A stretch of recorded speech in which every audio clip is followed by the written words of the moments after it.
I'm Martha Zierden, Curator of Historical Archaeology at the Charleston Museum. Our archaeological collection includes over 2 million fragmentary objects from South Carolina, the United States, and from across the globe. Our global collections include antiquities from Egypt, Greece, Rome, the Mideast, and the Americas. While many were collected by diplomats, missionaries, or adventurers rather than archaeologists, some are rare enough and remarkable enough to warrant study by scholars from eminent institutions. One of our earliest accessions and more unusual artifacts is a carved stone yoke or collar from Puerto Rico, the product of the Taino, the people who greeted Columbus in 1492. The Taino are Arawakan-speaking people who inhabited what is now Cuba, Jamaica, Hispaniola, Puerto Rico, and the Virgin Islands at the time of Christopher Columbus's exploration. The ancestors of the Taino entered the Caribbean from South America in waves of voyaging and settlement beginning 2,500 years ago. They mingled with people already there and developed self-sufficient communities. The Taino lived in agricultural societies ruled by caciques, with fixed settlements and a matrilineal system of kinship and inheritance. Taino religion centered on the worship of zemis or semis.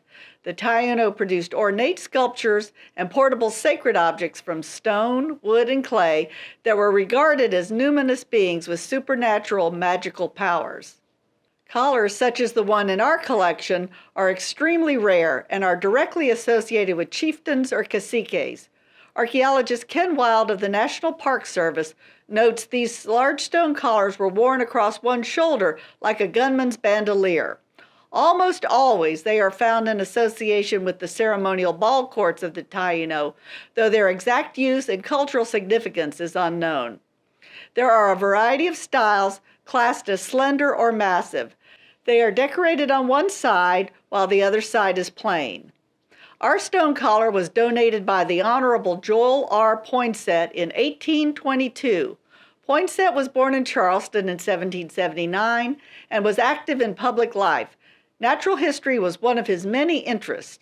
While serving as minister to Mexico, he introduced into the United States the poinsettia plant, named in his honor in 1836. Poinsett lived in and out of the city throughout his career. He married the widow Mary Izard Pringle in 1833 and retired to Broad Street in 1837. En route to Mexico in 1822, Poinsett's ship docked in San Juan, Puerto Rico for supplies.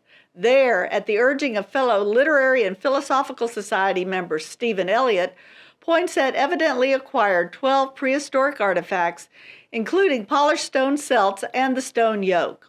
Upon his return to Charleston, his collection was acquired by the Charleston Museum. Poinsett's collection attracted the attention of scholars over the years. Dr. Jesse Fuchs in 1907 reported to Bureau of American Ethnology that some 60 stone collars from the Taino are housed in American museums. Our specimen was verified by Dr. F.W. Putnam, curator at the Peabody Museum from 1874 to 1909.